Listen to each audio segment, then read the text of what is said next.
Last time हम लोगों ने सॉल्यूशन चैप्टर कंप्लीट कर लिया था। अगला जो हमारा 12th का यूनिट है दैट इज अबाउट इलेक्ट्रोकेमिस्ट्री। देखो वैसे हम नाम से ही कहीं ना कहीं समझ पा रहे हैं, केवल इस बार हम इस यूनिट में जो भी डिस्कशन करने जा रहे हैं मतलब उसमें कहीं ना कहीं केमिस्ट्री को हम इलेक्ट्रिसिटी से रिलेट कराएंगे। तो आप ये कह सकते हो कि भाई केमिस्ट्री का जो भी इलेक्ट्रिसिटी से रिलेशन है वो सिंपल हमारे लिए क्या है कि इलेक्ट्रोकेमिस्ट्री है। भाई प्रैक्टिकली हम जो है वो डिफरेंट टाइप के बैटरी यूज करते हैं। मतलब मेनली आप ये कह सकते हो कि ये जो यूनिट है ये सेल और बैटरी का ही डिस्कशन किए जाने वाला यूनिट होता है।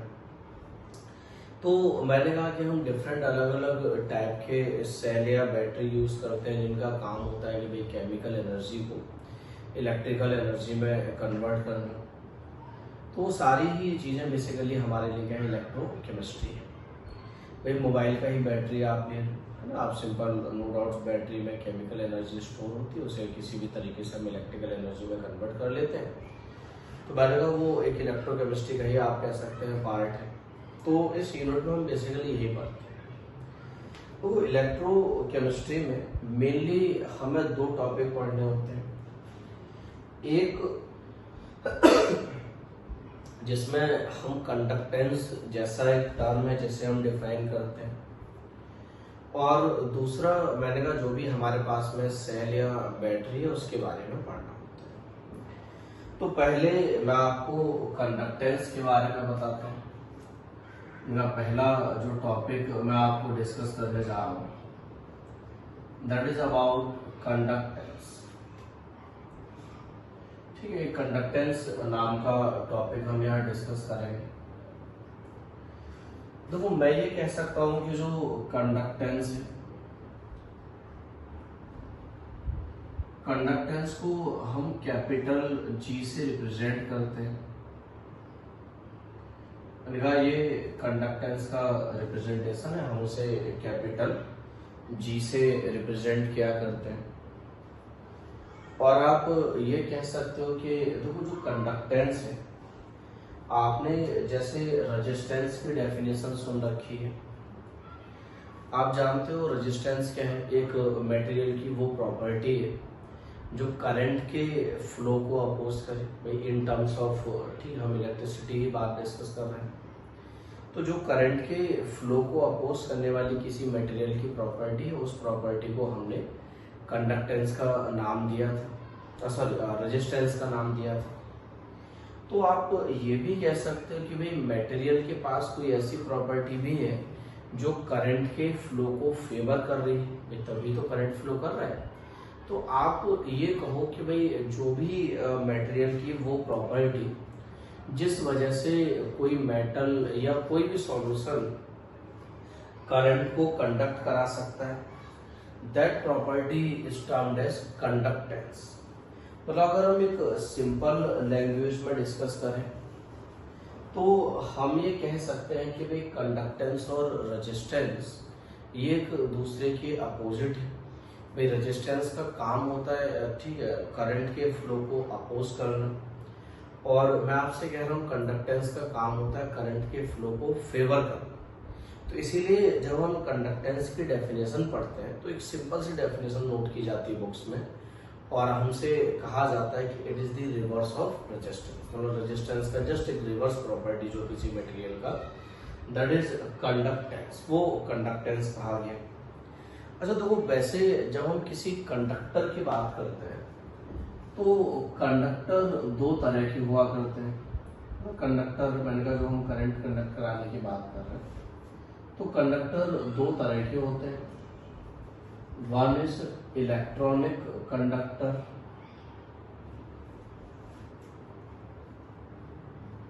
है ना, या आप कह सकते हैं मेटालिक कंडक्टर।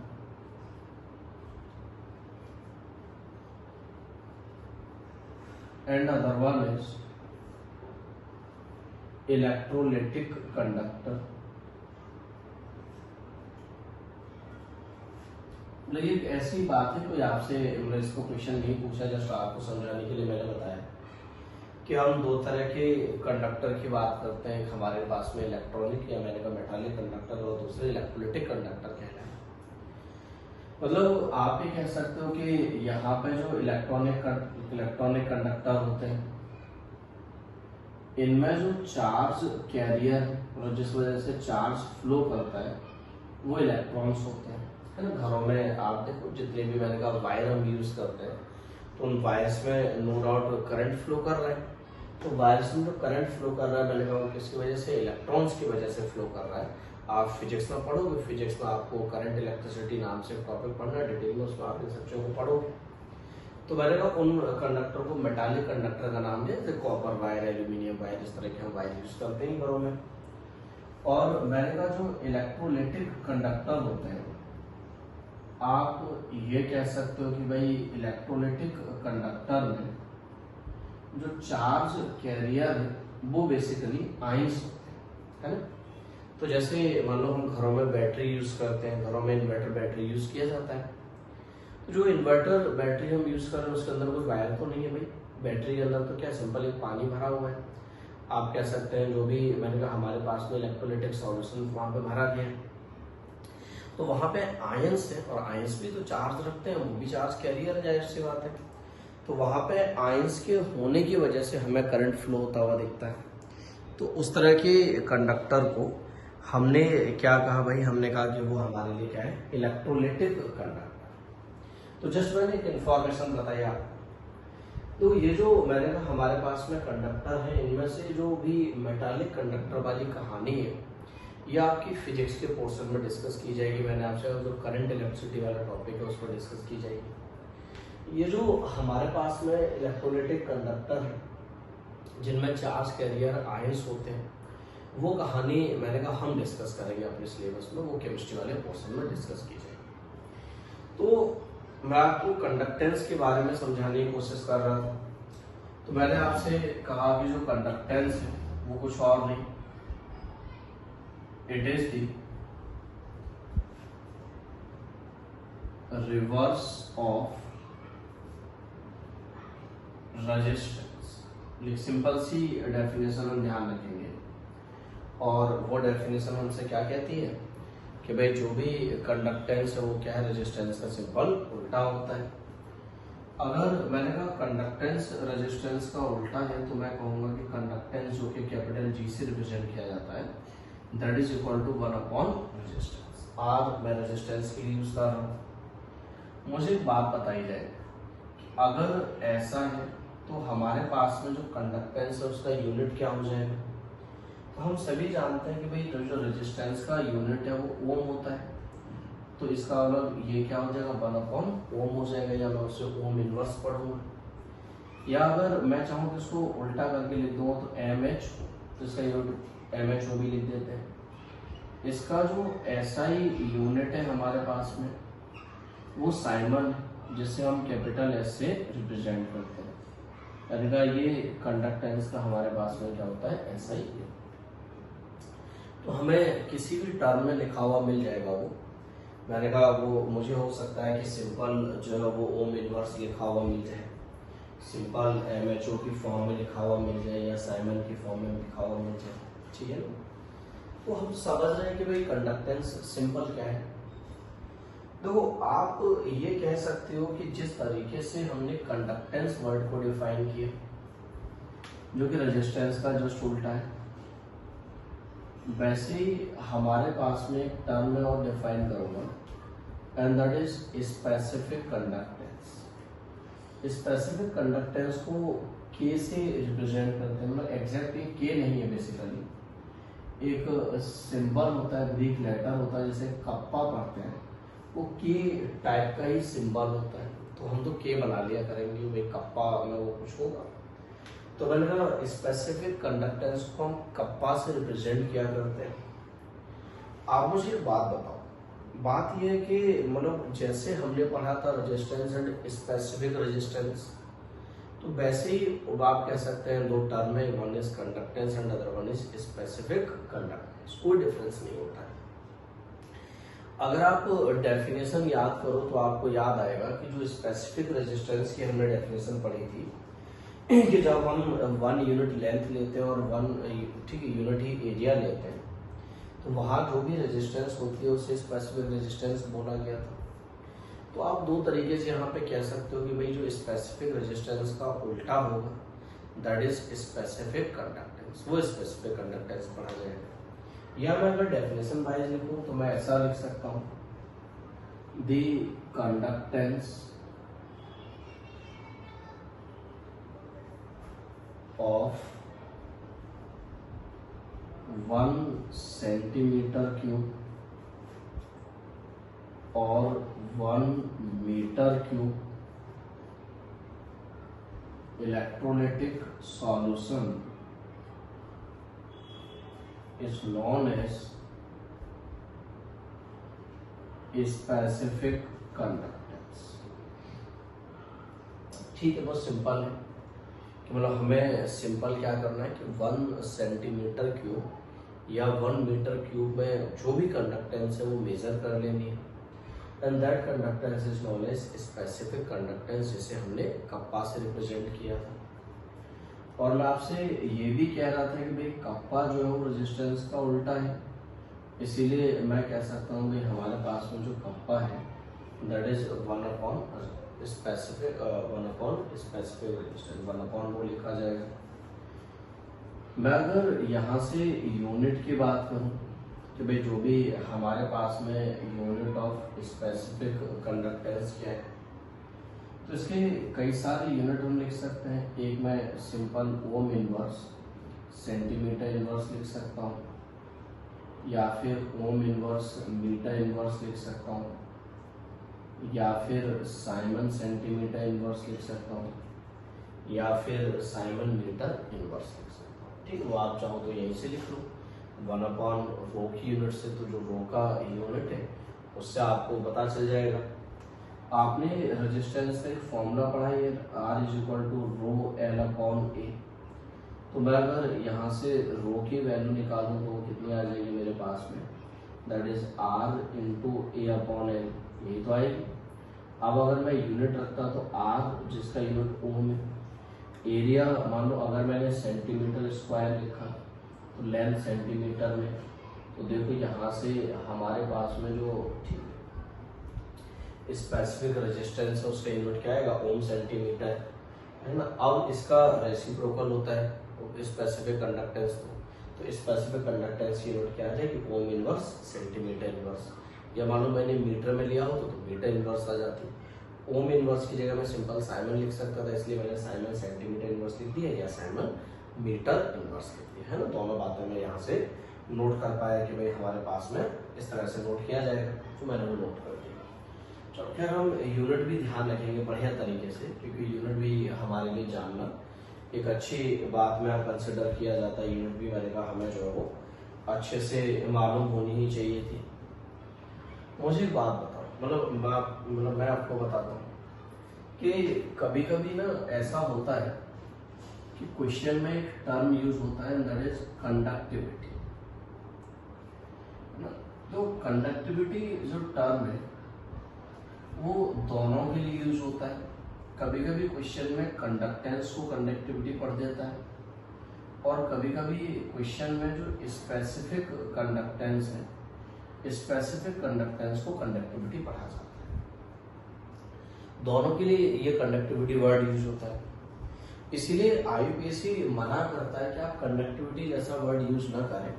आप अगर लिखना चाहते हैं तो प्रॉपरली बताएं सामने वाले को वो कंडक्टेंस है स्पेसिफिक कंडक्टेंस है।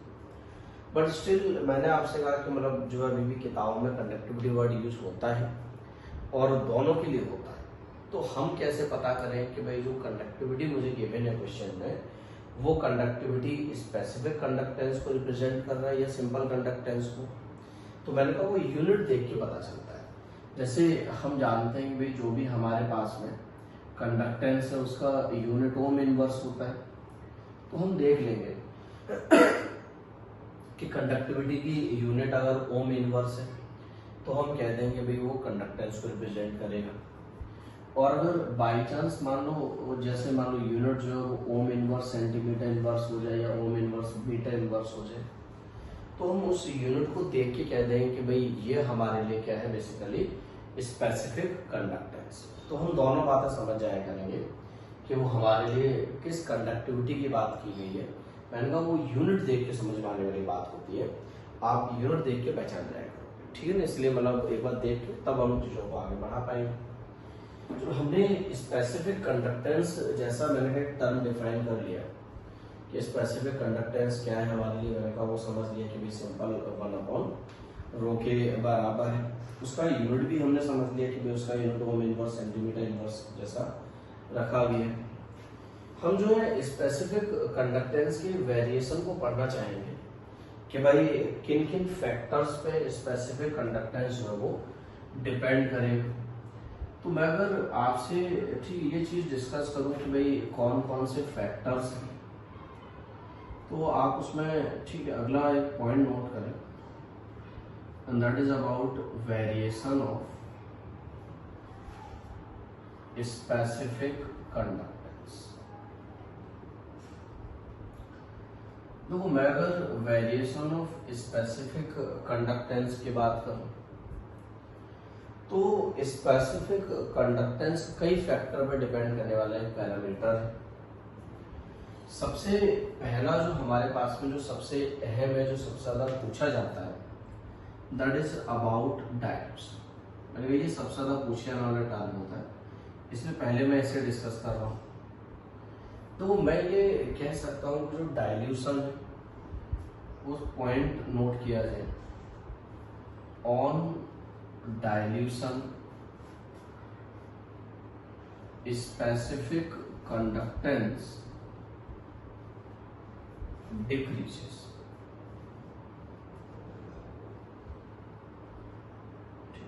अभी मैं इसका आगे लिखूं, मैंने आपसे कहा कि डायल्यूशन पे जो स्पेसिफिक कंडक्टेंस है वो डिक्रीज करता है। ऐसा क्यों होता है ये समझाता हूँ मैं। तो आप ये बात जानते हो कि जो भी स्पेसिफिक कंडक्टेंस है ये पर्टिकुलर वॉल्यूम में डिफाइन हुआ है। ये 1 सेंटीमीटर क्यूब या 1 मीटर क्यूब वॉल्यूम के लिए डिफाइन हुआ है। तो मुझे एक बात बताओ, बात है कि जैसे सपोज करो मान लो हमने पहले कोई भी एक 1 सेंटीमीटर क्यूब का वॉल्यूम लिया होता सर, और मैंने माना कि उसमें जो 100 आयंस किसी भी इलेक्ट्रोलाइट के हमने ले रखे, है ना।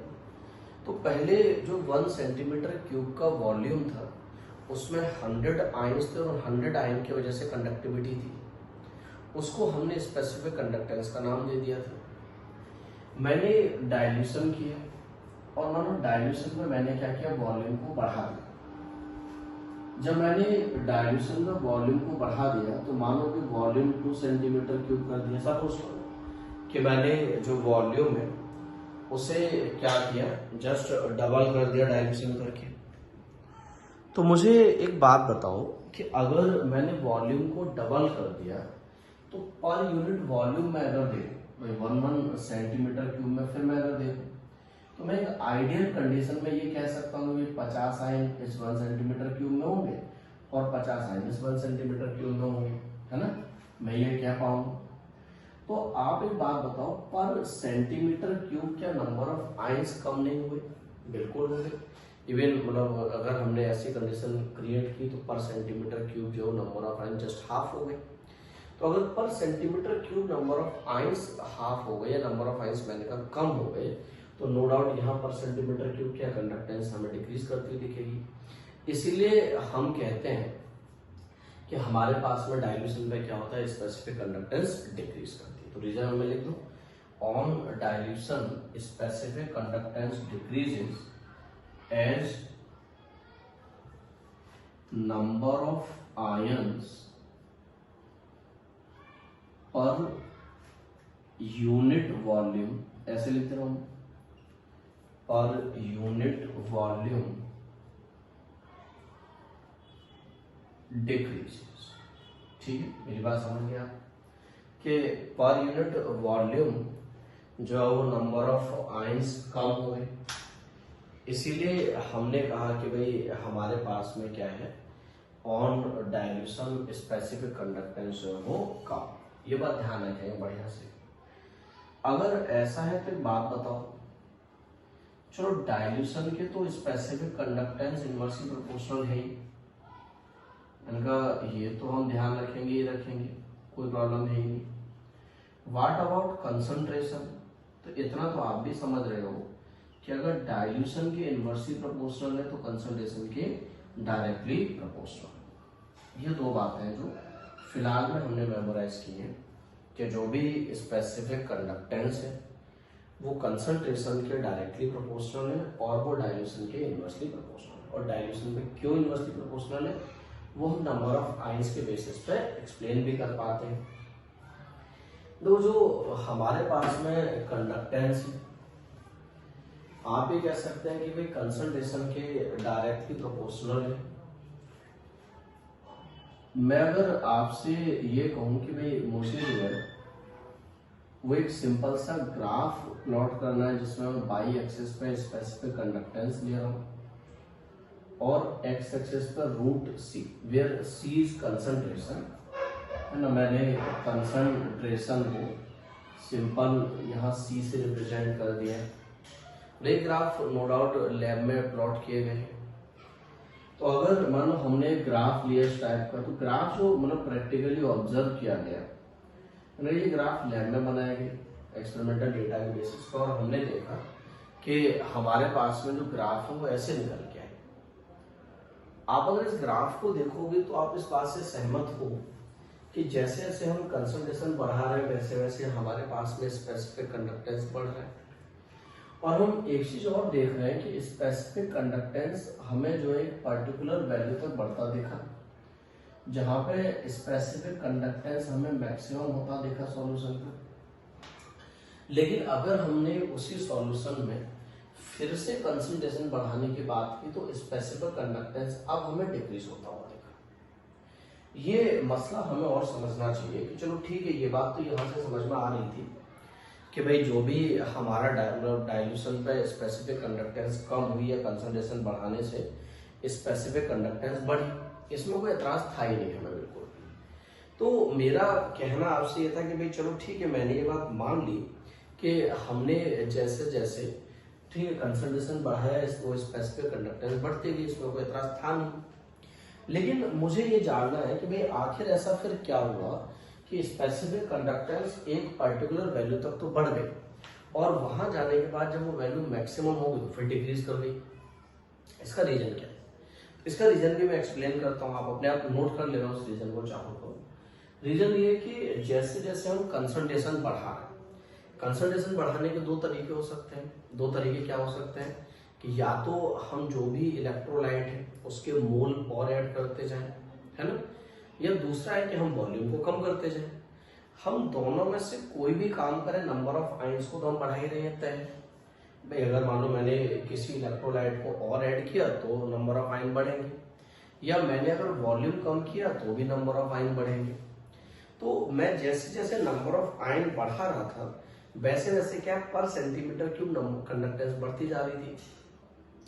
कंडक्टेंस इंक्रीज होती गई और एक मैक्सिमम वैल्यू को अचीव भी कर रही। लेकिन जब मैंने बहुत ज्यादा मान लो कंसंट्रेशन बढ़ा दिया, लेकिन लालच में आपने मान लो कंसंट्रेशन बढ़ाते गए, तो जब आपने बहुत ज्यादा कंसंट्रेशन बढ़ा दिया तो हुआ क्या कि वहां नंबर ऑफ आयंस बहुत ज्यादा हो गए और वो नंबर ऑफ आयंस अब एक दूसरे के मूवमेंट को हिंडर करना स्टार्ट कर दिए।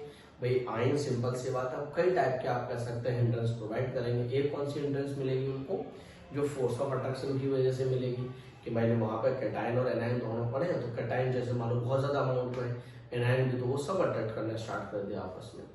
दूसरा हो सकता है कि मान लो जब नंबर ऑफ आयंस बहुत ज्यादा बढ़ गए तो जब कोई एक आयन मूव करके जा रहा है तो दूसरा आयन आगे टकरा जाएगा, तो आप कह सकते हैं वहां मूवमेंट में हिंड्रेंस स्टार्ट हो गई, जिस वजह से अब क्या होगा, उनका मूवमेंट प्रॉपर नहीं होगा। और भाई आयंस का मूवमेंट ही तो है जिस वजह से आप कह सकते हैं कि करंट यहाँ पे मिल रहा है, करंट फ्लो कर रहा है। तो जब आयंस का मूवमेंट ही हिंडर हो गया तो मैं क्या कहूँगा भाई उस केस में क्या होगा, स्पेसिफिक कंडक्टेंस कम हो गया। ठीक है, तो इस वजह से ऐसा हुआ। तो क्या आप चाहो तो अपनी लैंग्वेज में उस बात को फिलहाल में नोट कर लेंगे। तो मैंने आपसे मतलब एक फिलहाल फैक्टर जो डिस्कस किया दैट इज डाइल्यूशन। हालांकि अदर फैक्टर भी हैं इसके, जो इसको अफेक्ट करते हैं, मैं अभी उनको डिस्कस नहीं कर रहा हूँ, उन्हें मैं बाद में बताऊंगा कि मैं एक टर्म आपको बाद में और बताऊंगा अबाउट मोलर कंडक्टेंस। तो जब मैं वो टर्म आपको पढ़ाऊंगा तो उसके बाद ही इसके बारे में एक्सप्लेन कर दूंगा, लेकिन अभी आप ये देख सकते हैं। तो अगर मैं आपसे एक सिंपल सा क्वेश्चन पूछ लेता, मेरा क्वेश्चन ये है कि maximum specific conductance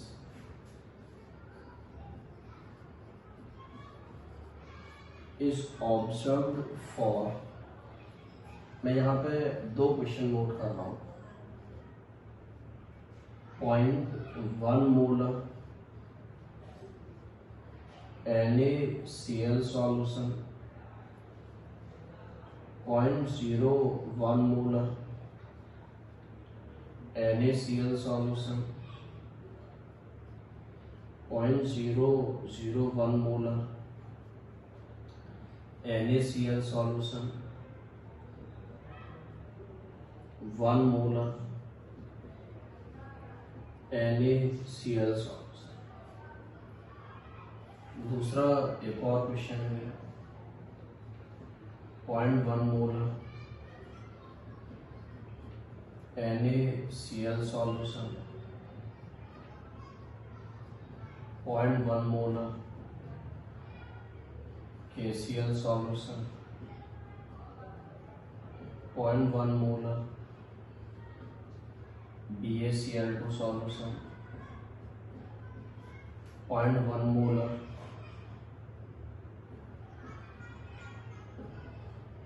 glucose solution.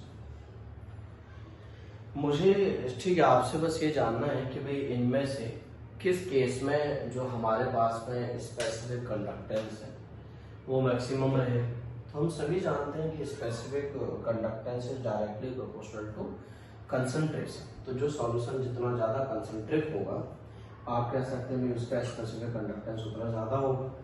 तो नो डाउट आप जानते हैं भाई ये आंसर हो जाएगा। सेकेंड वाले केस में आप देखोगे तो मैंने कंसंट्रेशन में बदलाव नहीं किया, कंसंट्रेशन सबका सेम रखा।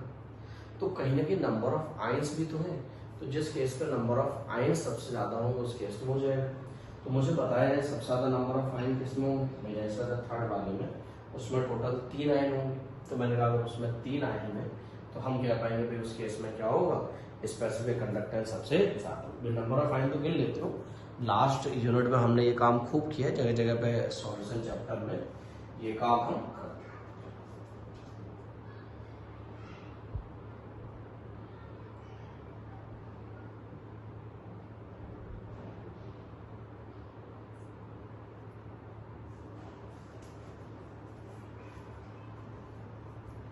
ठीक है, ये काम हो जाएगा। चलो हम जो है ये काम कर सकते हैं, इन चीज़ों को मैंने कहा हम डिफाइन कर लेंगे, ऐसा हमें कोई प्रॉब्लम नहीं, हम आराम से बता दिया करेंगे क्या है कैसे है। ये सारी कहानी जो है वो हमें बड़ी ही अच्छे तरीके से समझ में आनी चाहिए।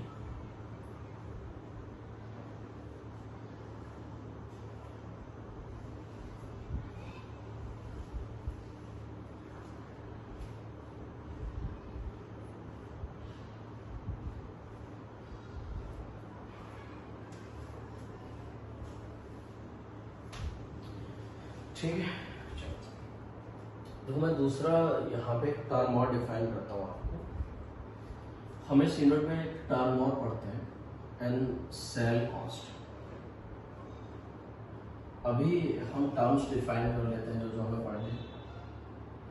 सेल कांस्टेंट को जी स्टार से रिप्रेजेंट किया जाता है। तो सेल कांस्टेंट कुछ और नहीं है, सिंपल आप ये कह सकते हैं it is length to area ratio। मतलब उसकी कोई प्रॉपर डेफिनेशन नहीं है। मतलब मैंने आपसे कहा कि जो सेल कांस्टेंट जी स्टार है वो एक सिंपल क्या है कि जो भी हमारे पास में लेंथ और एरिया है उनके रेशियो को सेल कांस्टेंट कहा जाता है। अगर मैंने कहा cell constant length to area ratio है, तो क्या आप मुझे सेल कांस्टेंट का यूनिट बताओगे? बिल्कुल बता दोगे। आप भी जानते हो, अगर मान लो मैंने लेंथ को सेंटीमीटर में रखा और एरिया सेंटीमीटर स्क्वायर में आएगा, तो वो हमारे लिए सेंटीमीटर इनवर्स हो जाएगा। या अगर मान लो हमने मीटर में रखा होता तो मीटर इनवर्स हो जाता। तो मैंने कहा ये हमारे पास में क्या है, सेल कांस्टेंट की यूनिट है। अच्छा, इसको सेल कांस्टेंट क्यों बोला जा रहा है? इसे सेल कांस्टेंट इसलिए बोला जा रहा है कि ये एक सेल के लिए कांस्टेंट वैल्यू है। भाई मान लो हमने कोई सेल तैयार कर दिया, तो वहाँ पे लेंथ और एरिया तो फिक्स रहेंगे। हम ज़्यादा से ज़्यादा क्या कर सकते हैं, उसमें जो इलेक्ट्रोलाइट फिल कर रहे हैं वो अलग अलग रखें। भाई जैसे मान लो घर में जो बैटरी हम यूज़ करते हैं, इन्वर्टर बैटरी यूज़ करते हैं, उसमें हम ऐसा थोड़ा है कि हम लेंथ और एरिया बदल देते हैं। तो एक बार जो बैटरी खरीद के आ गई मार्केट से, उसमें जो भी इलेक्ट्रोड यूज़ किए जा रहे हैं उनमें लेंथ और एरिया फिक्स होता है। अब आप ज़्यादा से ज़्यादा क्या करोगे, उसमें पानी अलग अलग टाइप का डालोगे। कभी हो सकता है मान लो आप मार्केट से पानी ला के खरीद कर डाल दो, कभी नॉर्मली आप घरों से पानी यूज़ करने लगते हो, घरों वाला पानी डाल दो, भाई ये तो होगा। तो लेंथ और एरिया तो नहीं बदल सकते उस बैटरी के लिए। एक बार जो बैटरी डिजाइन होगी वो फिक्स हो गया उसके लिए। तो मैंने कहा इसलिए ये वैल्यू कांस्टेंट रहेगी, इसलिए इसको सेल कांस्टेंट बोला जाता है कि एक सेल के लिए वैल्यू फिक्स होती है, ये नहीं बदलेगी, बाकी चीजें पैरामीटर बदलते रहेंगे। हमने रेजिस्टेंस का एक फॉर्मूला पढ़ा था, R is equal to rho L upon A. ये फॉर्मूला हम सभी जानते हैं। मैं इस फॉर्मूले को एक बार उल्टा करके लिखना चाहता हूँ, तो ये आ जाएगा 1 अपॉन आर, 1 अपॉन रो, और ये कितना आ जाएगा मेरे पास में ए अपॉन एल। आपको नहीं लगता है मैं 1 अपॉन आर को कंडक्टेंस लिख सकता हूँ? तो ये कंडक्टेंस लिखा जाएगा। 1 अपॉन रो को क्या हमने स्पेसिफिक कंडक्टेंस लिखा था, और जो हमारे पास में ए अपॉन एल है, जाहिर सी बात है एल अपॉन ए सेल कांस्टेंट होता है, तो ए अपॉन एल क्या होगा, 1 अपॉन जी स्टार हो जाएगा। मैं जी स्टार को यहाँ ले जाके मल्टीप्लाई कर दूँ तो क्या आ जाएगा, G into G star is equal to का। तो हमें फिलहाल में एक बहुत छोटा सा रिलेशन मिल गया है जो हमारे कुछ क्वेश्चन सॉल्व करने में काम जरूर आएगा। मैंने कहा हम इस रिलेशन को याद रखेंगे कि G into G star is equal to kappa लिखा जाता है। उसमें टर्म्स तो सिंपल नहीं है। मैंने कहा जी वही कंडक्टेंस है, G star cell constant and kappa is specific conductance. तो हम इन तीनों ही टर्म को बढ़िया तरीके से मेमोराइज कर लेंगे। तो मैंने आपसे कहा कि हम ध्यान रखा करेंगे कि G into G star equal to kappa, इस टाइप का रिलेशन हमारे पास अवेलेबल होगा। ठीक है, इस पर बेस्ड फिलहाल में मैं एक आध न्यूमेरिकल करा दे रहा हूँ आपको, बाकी आगे कुछ न्यूमेरिकल में इस रिलेशन का मैं यूज करूँगा। एक छोटा सा क्वेश्चन लिखा है, the conductance of a cell having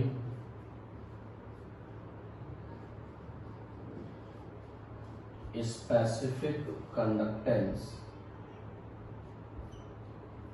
x ohm inverse centimeter inverse is by ohm inverse if on dilution its conductance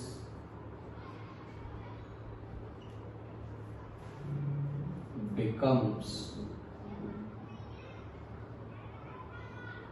Z ohm inverse, then find its new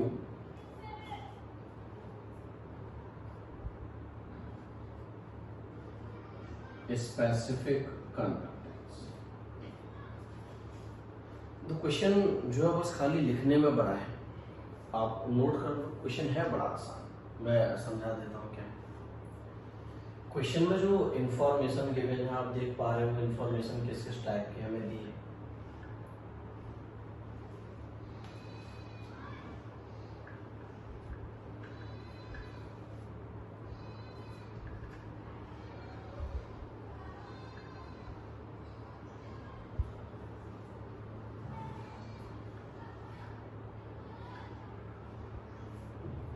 ठीक है, आपने लिख लिया।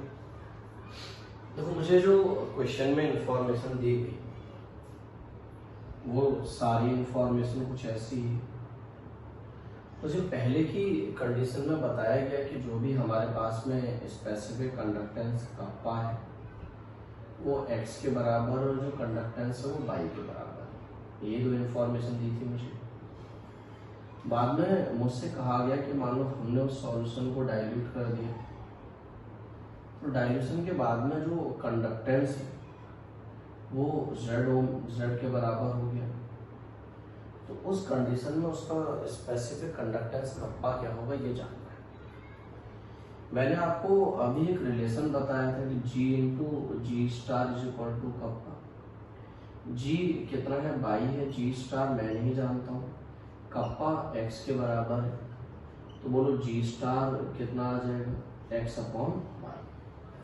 मुझे ये पता चल गया कि भाई सेल का जो सेल कांस्टेंट है वो x अपॉन y के बराबर है।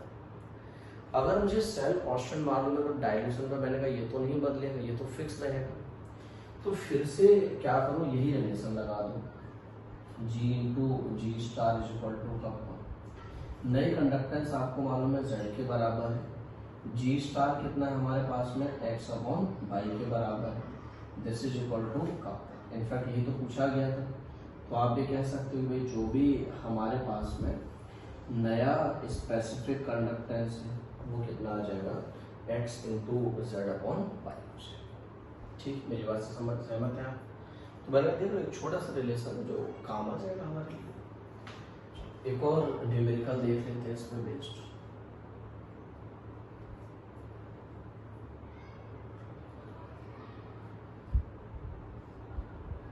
और circular column of 10 centimeter having diameter 1 centimeter is filled with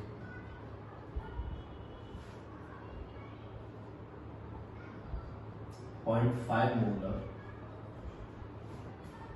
HNO3 solution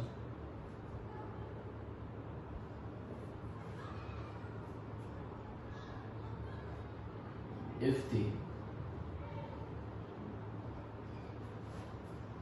resistance of column is 5 into 10 की power 3 ohm,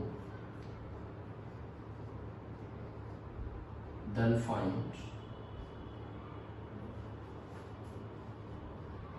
specific conductance of column। आप क्वेश्चन नोट करो, क्वेश्चन है तो आसान है ना, क्वेश्चन में कोई ऐसा नहीं कि बहुत ज़्यादा बदलाव करने की हमें ज़रूरत है।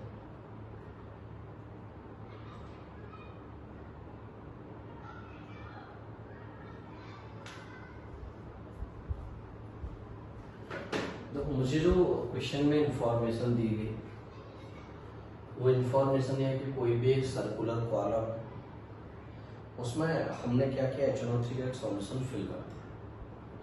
किस कंसंट्रेशन का है वो मालूम दे दिया गया मुझे, और मुझसे कहा गया कि भाई जो भी हमारे पास हमने कॉलम फिल किया उसके रेजिस्टेंस मेजर कर ली, और हमें रेजिस्टेंस की एक वैल्यू भी पता चल गई कि भाई रेजिस्टेंस इतनी है। तो हमें जानना है कि भाई जो भी कॉलम हम यूज़ कर रहे हैं आखिर उस कॉलम का स्पेसिफिक कंडक्टेंस क्या होगा, कप्पा क्या होगा। मैंने कहा ये हम डिस्कस करने की कोशिश कर रहे हैं। तो ठीक, हम देख लेते हैं सारी चीज़ों को। तो क्वेश्चन को सॉल्व करने के लिए आपको एक तो रेजिस्टेंस दे रखा है, R दे रखा है जो कि 5 into 10 की पावर 3 ओम।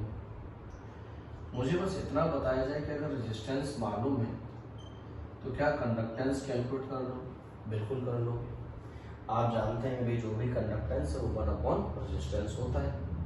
तो मैंने कहा सिंपल मुझे कंडक्टेंस पता चल जाएगा, 1/5 into 10 की पावर 3 हो जाएगा। और आप देखोगे तो मेरे पास रिलेशन वही था, G into G star is equal to kappa. G मालूम है, अगर जी स्टार और मिल जाए तो काम बन जाएगा। और जी स्टार बेसिकली था क्या, G star is length upon area. Length मुझे दे रखी है जो कि 10 सेंटीमीटर, एरिया सर्कुलर कॉलम है इसलिए पाई आर स्क्वायर होगा। मुझे डायमीटर दे रखा था 1 सेंटीमीटर, तो नो डाउट उसकी रेडियस कितनी हो जाएगी, 1/2 हो जाएगी। ये तो है ना। तो आपके पास ये आ गया। यहाँ से मैं अगर देखूँगा तो 4 की फॉर्म में ऊपर चला जाएगा तो 40 हो जाएगा अपॉन पाई, दिस मच आ जाएगा। ठीक है, मतलब ये मेरे पास में 40 अपॉन पाई सेंटीमीटर इनवर्स की फॉर्म में आ जाएगा। ठीक, जी स्टार भी मिल गया। तो अब तो मेरे पास एक सिंपल सा रिलेशन था, G into G star is equal to kappa. इसे अप्लाई कर दिया जाए। कंडक्टेंस मुझे मालूम है कितना है, 1/5 इंटू 10 की पावर 3। जी स्टार में जान चुका हूँ कितना है, 40 अपॉन पाई के बराबर है, दिस इज इक्वल टू। ठीक है, आप कैलकुलेशन चाहो तो कर लो, मतलब मुझे कोई एतराज नहीं है, आप इसे कैलकुलेट कर लो, यह आंसर आ जाएगा। हाँ, जो भी आंसर आप नोट करोगे वो किस यूनिट में आएगा, ओम इनवर्स सेंटीमीटर। ठीक है ना, ये आंसर, मतलब कैलकुलेट तो कर लो, इतनी उम्मीद तो मैं आपसे कर सकता हूँ कि नहीं, कि भाई ये 5 से 8 टाइम्स चला जाएगा तो कप्पा कितना आ जाएगा, 8 अपॉन पाई, मतलब 8 अपॉन 3.14, तो 2 पॉइंट समथिंग इंटू 10 की पावर -3 आ जाएगा, 2.54 आ जाएगा, और 10 से 10 की पावर -3 जाएगा। तो कप्पा जो हमारे पास में आ जाएगा वो 2.54 इंटू 10 की पावर -3 ओम इनवर्स सेंटीमीटर। तो रिलेशन तो मैंने कहा एक आसान ही है हमारे पास में। उस रिलेशन को देख के हम जो डिस्कस कर रहे थे कि भाई हमारे लिए जो भी बातें हैं वो आखिर किस तरीके से हमें पता चल सके। ओके, ये काम कर लेंगे। तो देखो, मैंने आपको कंडक्टेंस के बारे में समझाने की कोशिश की कि भाई कंडक्टेंस क्या है। दूसरा, मैंने आपको ये भी बताने की कोशिश की कि भाई हमारे पास में स्पेसिफिक कंडक्टेंस क्या, और हम समझ गए कि भाई स्पेसिफिक कंडक्टेंस कुछ और नहीं, जो भी 1 सेंटीमीटर क्यूब या 1 मीटर क्यूब इलेक्ट्रोलाइटिक सॉल्यूशन का conductance, that is non is specific conductance. ठीक है, बाकी डाइल्यूशन के बारे में हमने समझ लिया कि भाई डाइल्यूशन से स्पेसिफिक कंडक्टेंस कम हो जाती है, क्यों हो जाती है उसका रीजन हमने जाना। और बाकी मैंने कहा हमने ये भी समझ लिया कि भाई जो भी हमारे पास में ठीक है ग्राफ क्या है कैसे, और बाकी रिलेशन इस तरह का पढ़ लिया, G into G star equal to kappa. तो हम इस टाइप के रिलेशन को यूज़ कर लिया करेंगे जब भी हमें ज़रूरत हुआ करेगी, और मैंने कहा उससे बेस्ड हम न्यूमेरिकल बता दिया करेंगे। ये मैं हटा देता हूँ। तो मुझे कंडक्टेंस में 2 तरह के कंडक्टेंस आपको और समझाने हैं। One is molar conductance and other one is equivalent conductance. मैंने कहा मुझे जो है वो 2 कंडक्टेंस आपको और समझाने होंगे। तो मैंने आपसे कहा कि मुझे कंडक्टेंस में 2 कंडक्टेंस आपको पढ़ाने हैं। एक जिसको हम मोलर कंडक्टेंस का नाम देते हैं, मोलर कंडक्टेंस को लैम्डा एम से रिप्रेजेंट करना, ये भी लैम्डा होता है। ठीक है, ये बोलो जैसे हम बड़े छोटे की बात करते हैं, बड़ा लैम्डा है। दूसरा हमारे पास में इक्विवेलेंट कंडक्टेंस जैसा एक टर्म होता है। तो मैंने कहा जो लैम्डा इक्विवेलेंट उसे ऐसे लिखते हैं, मतलब ये मैंने रिप्रेजेंटेशन दे दी है। ये 2 कंडक्टेंस मुझे आपको और समझानी है कि मोलर कंडक्टेंस आखिर क्या होता है और इक्विवेलेंट कंडक्टेंस आखिर क्या होता है। मैंने कहा ये मैं आपको जरूर समझाता हूँ। चलो पहले मैं मोलर कंडक्टेंस है उसे डिस्कस करता हूँ। तो वैसे हम आज से पहले जब भी मोलर जैसा टर्म लिखते हैं तो हम तुरंत समझ जाते हैं कि भाई उस मोलर का मीनिंग क्या होता है। मैंने आपसे कहा कि ये कहानी हम बिल्कुल आराम से समझ जाते हैं कि भाई मोलर आखिर होता क्या है।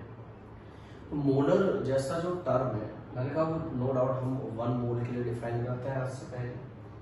तो मैं ऐसा कह सकता हूँ जो मोलर कंडक्टेंस है that is the conductance of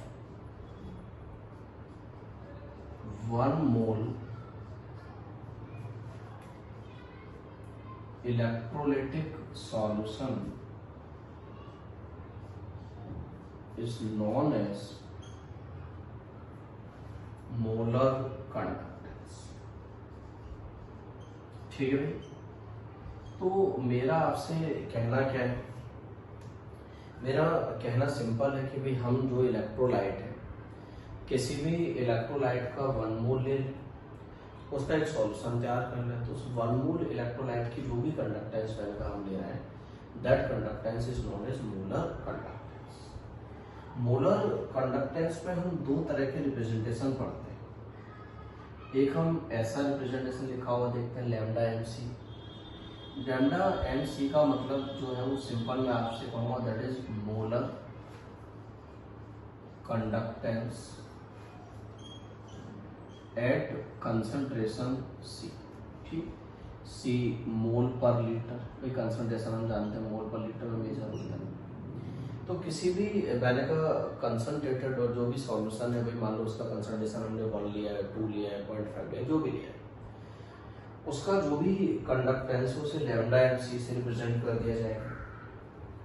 और मैंने कहा दूसरा हम एक टर्म और पढ़ते हैं लैम्डा एम इनफाइनाइट, ऐसे लिखते हैं। मैं ये कह सकता हूँ जो ये मैं लिख रहा हूँ this is molar conductance at infinite dilution.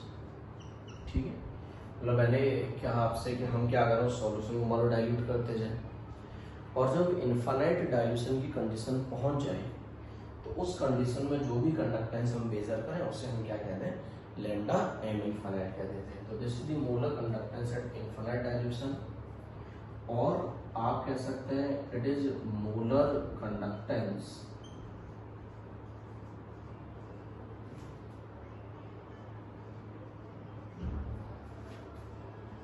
When concentration tends to 0। इतना तो आप भी समझ रहे हैं कि अगर आप वॉल्यूम बढ़ाते जाओगे तो कंसंट्रेशन कम होता जाएगा।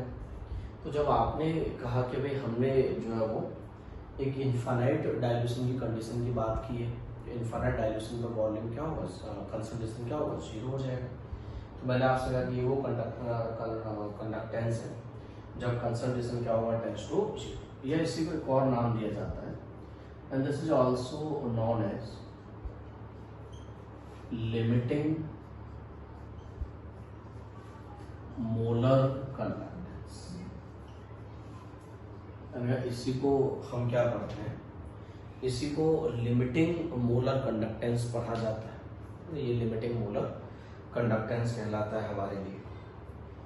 तो मैं ये कह सकता हूँ कि ये जो लैम्डा एम इनफाइनाइट होता है, ये किसी भी सॉल्यूशन की मैक्सिमम कंडक्टेंस होती है। इससे ज़्यादा कंडक्टेंस उस सॉल्यूशन की पॉसिबल नहीं हुआ करती है। ठीक है, तो इसीलिए मैंने उसे जो लिमिटिंग मोलर कंडक्टेंस का नाम दे दिया। डाइल्यूशन पे मोलर कंडक्टेंस बढ़ती है, क्यों बढ़ती है ये हम एक्सप्लेन करेंगे, लेकिन फिलहाल तो हमें मान रहे हैं कि डाइल्यूशन पे मोलर कंडक्टेंस वाली जो भी है मोलर कंडक्टेंस बढ़ गई, और जो भी उसका मैक्सिमम वैल्यू है वो हमारे लिए लिमिटिंग मोलर कंडक्टेंस कहलाए। मतलब हम कहीं ना कहीं ये समझ रहे हैं कि भाई जो लैम्डा एम इनफाइनाइट है और जो लैम्डा एम सी है उसमें लैम्डा एम इनफाइनाइट की वैल्यू ज़्यादा है। मैं आपसे कह रहा हूँ डाइल्यूशन पर मोलर कंडक्टेंस बढ़ी, इवन लैम्डा एम इनफाइनाइट वो मैक्सिमम वैल्यू है जो उस सॉल्यूशन की पॉसिबल है, उससे ज़्यादा पॉसिबल मोलर कंडक्टेंस उस सॉल्यूशन की है ही नहीं। अगर मैं चाहूँ तो एक काम कर सकता हूँ, यहाँ से मैं अल्फा कैलकुलेट कर सकता हूँ, और अल्फा कुछ और नहीं होता है। हमने देखा कि जो अल्फा होता है वो lambda M C upon lambda M infinite होता है। अल्फा वही है जो हमने इक्विलिब्रियम में पढ़ा था। Alpha is degree of ionization, या आप सिंपल कह सकते हैं it is degree of dissociation. ठीक, तो मैंने कहा कि अल्फा जो हमारे पास में, जो कि हमने इक्विलिब्रियम में पढ़ा था कि डिग्री ऑफ आयनाइजेशन या डिग्री ऑफ डिसोसिएशन कहलाता है, तो वो हमारे लिए यहाँ से मिल जाएगा। और मैंने कहा अल्फा की वैल्यू किससे मिलेगी, lambda M C upon lambda M infinite. हम इन दोनों मोलर कंडक्टेंस का रेशियो ले लेंगे जिससे पता चल जाएगा। अगर ये मिल जाएगा तो याद है किसी भी वीक इलेक्ट्रोलाइट के लिए मुझे अगर उसका इक्विलिब्रियम कांस्टेंट जानना होता था, उसका हमारे पास एक फॉर्मूला था k = C∝² upon 1 minus alpha, इस तरह की फॉर्म है। तो हम अल्फा की वैल्यू यहाँ रख दिया करेंगे तो हमारे पास में वैल्यू मिल जाया करेंगे। तो C × α², alpha is lambda M C upon lambda M infinite का square divided by 1 minus alpha and alpha is lambda M C upon lambda M infinite. ठीक, तो इक्विलिब्रियम कांस्टेंट जिसे हम आयनाइजेशन कांस्टेंट पढ़ते हैं, अगर मान लो हमें आयनाइजेशन कांस्टेंट या डिसोसिएशन कांस्टेंट बताना होता, इट इज आयनाइजेशन कांस्टेंट और डिसोसिएशन कांस्टेंट, ये सब इक्विलिब्रियम में डिस्कस किया हमने। तो हम यहाँ से क्या करेंगे, आयनाइजेशन कांस्टेंट या डिसोसिएशन कांस्टेंट भी कैलकुलेट कर लिया करेंगे, उससे भी हमें कोई प्रॉब्लम नहीं हुआ करेगी। हम आराम से बता दिया करेंगे कि भाई हमारे पास में आयनाइजेशन कांस्टेंट या डिसोसिएशन कांस्टेंट क्या, ठीक है, ये काम आ जाए। तो मोलर कंडक्टेंस क्या है, मैंने कहा हमने ये डिफाइन कर लिया कि भाई जो भी 1 मोल इलेक्ट्रोलाइट का कंडक्टेंस है वो हमारे लिए क्या मोलर कंडक्टेंस है। दो तरह के हमारे पास में, एक लैम्डा एम सी और एक लैम्डा एम इनफाइनाइट है। लैम्डा एम सी जो हमारे पास में किसी भी पर्टिकुलर कंसंट्रेशन का कंडक्टेंस है, और इनफाइनाइट मैंने कहा इनफाइनाइट डायल्यूशन का कंडक्टेंस है। बाकी डायल्यूशन का कंडक्टेंस बढ़ेगी, उसका वेरिएशन हम पढ़ेंगे, उसके बारे में हम जानेंगे। और मैंने कहा जो भी हमारे पास में लैम्डा एम इनफाइनाइट है उसका वैल्यू जो है लैम्डा एम सी से बड़ा है, और उसके बेसिस पर हमें अल्फा मिला। तो मान लो मुझे कभी एक सिंपल सा न्यूमेरिकल पूछ लिया जाए जिसमें है ये दोनों वैल्यू देके और के पूछ लिया जाए, तो हम सॉल्व करते हैं इस टाइप के का न्यूमेरिकल देख लेंगे। तो बाकी जो हमारे पास में मोलर कंडक्टेंस है उसे कैलकुलेट करने का एक फॉर्मूला है हमारे पास में, lambda M is equal to kappa into 1000 divided by molarity. ये फॉर्मूला मैंने लिखा, lambda M is equal to kappa वही जो हमने पुराने टाइम पे पढ़ा था, इंटू 1000 अपॉन मोलरिटी। यहाँ से जब हम कप्पा कैलकुलेट करेंगे तो ये value ohm inverse centimetre square पर इस फॉर्म में, ओम इनवर्स मतलब साइमन की बात हो रही है, मतलब ये जो वैल्यू है वो साइमन सेंटीमीटर स्क्वायर पर मोल इसके यूनिट में आएगा। और मैं अगर लैम्डा एम को ऐसे लिखूंगा, lambda M is equal to kappa upon 1000 into molarity, ये भी लैम्डा एम का ही फॉर्मूला है।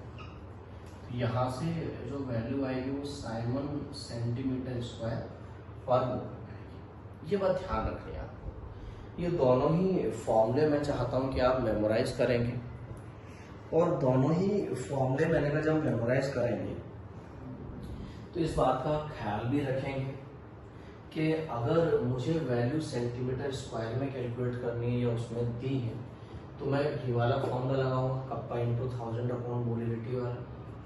और अगर मुझे मीटर स्क्वायर की कोई कैलकुलेशन करनी पड़ रही है तो फॉर्मूला ये लगाऊंगा, कप्पा अपॉन 1000 इंटू मोलरिटी, ठीक है।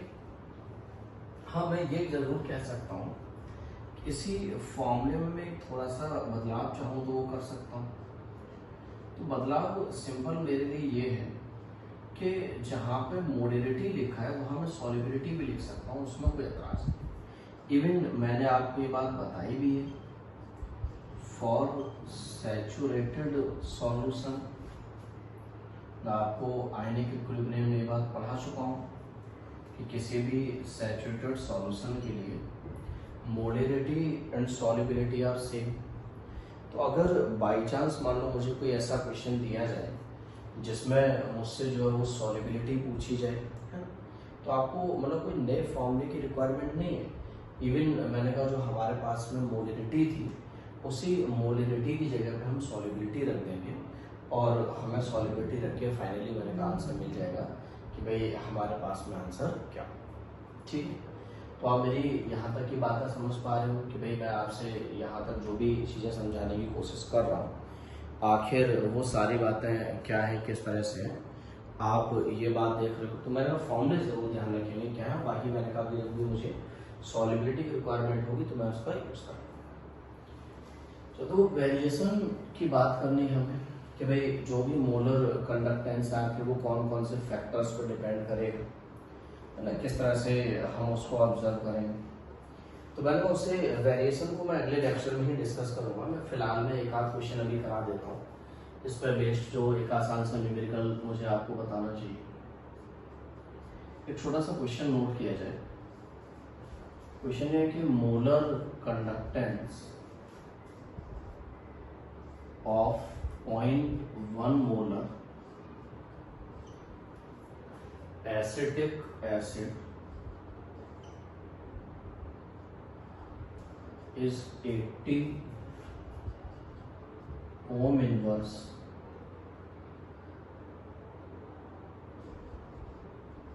centimeter square mole inverse and at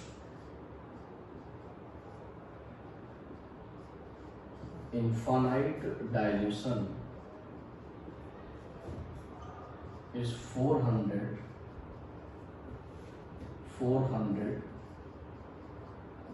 ohm inverse centimeter square mole inverse, then find dissociation constant of acetic acid. Question बड़ा सिंपल है।